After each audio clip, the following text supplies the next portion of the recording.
Hello guys, welcome back my channel Puja day. কেমন আছো তোমরা? আই হোপ কি তোমরা খুবই ভালো আছো আর আমিও খুবই ভালো আছি। তো আজকে একটু বাটা মাছ খেতে ইচ্ছা করছিল, তো এই যে বাটা মাছ নিয়ে এসে এটা ভালো করে ধুয়ে টুয়ে এর মধ্যে হলুদ, নুন আর লঙ্কা পাউডার মেখে রেখে দেবো সাইডে 5 মিনিটের জন্য। ওইখানে আমি কড়াই বসিয়ে দিয়েছি তেলটা গরম হওয়ার জন্য। তো মাস্টার অয়েল দিয়েছিলাম।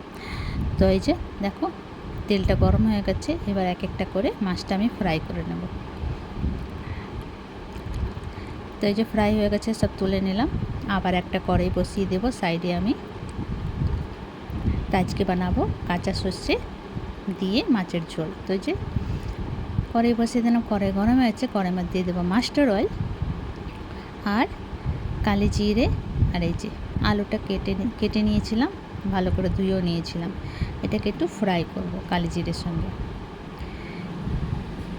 5 মিনিট তো ফ্রাই করবো এমনি ঢেকে ঢেকে। তো এই ঝোলটা আমার শাশুড়ি বানাতো, খুবই ভালো লাগতো খেতে।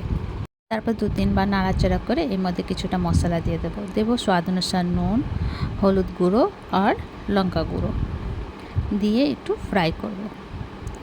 ফ্রাই ওটাটুকু করবো যে আলুটা যে সিদ্ধ হয়ে যায়।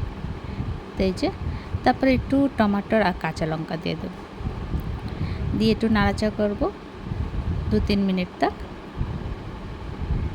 তো এখানে ফ্রাই হয়ে গেছে, আলুটা একটু সিদ্ধ হয়ে গেছিলো। তারপরে জল দিয়ে দেবো, মানে 80% আলুটা সিদ্ধ হয়ে গেছিলো।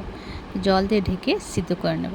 তো যখন ফুটে যাবে তখন এইখানে আমি সর্ষে বেটে রেখেছিলাম, সর্ষে বাটাটা দিয়ে দেব। দিয়ে একবার একটু ফুটে গেলে তারপরে এখানে মাছগুলো দিয়ে দেব, দিয়ে ঢেকে দেব আর ভালো করে ফুটিয়ে নেব। এখানে দেখো ফুটে গেছে, এবার উপরে দিয়ে ধনে পাতা ছড়িয়ে দেব, একটু নাড়াচাড়া করব। তারপরে ঢেকে ঢেকে একটুখানি ওই 5 মিনিট তক একটু ফুটিয়ে নেব, তারপরে নামিয়ে নেব। তো এই যে রেডি, এবার নামিয়ে নেব। একদম সিম্পল লাগছে। তো তোমাদেরকে আমার ভিডিওটা কেমন লাগলো? ভালো লাগলে প্লিজ লাইক, শেয়ার, কমেন্ট করো, সাবস্ক্রাইব করে দিও। আবার নতুন ভিডিওর সঙ্গে দেখা হবে।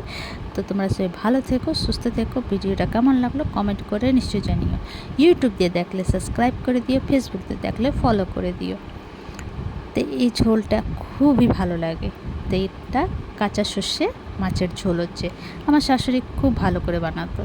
তো চলো ভিডিওটা এখানে শেষ করছি। Bye bye, take care.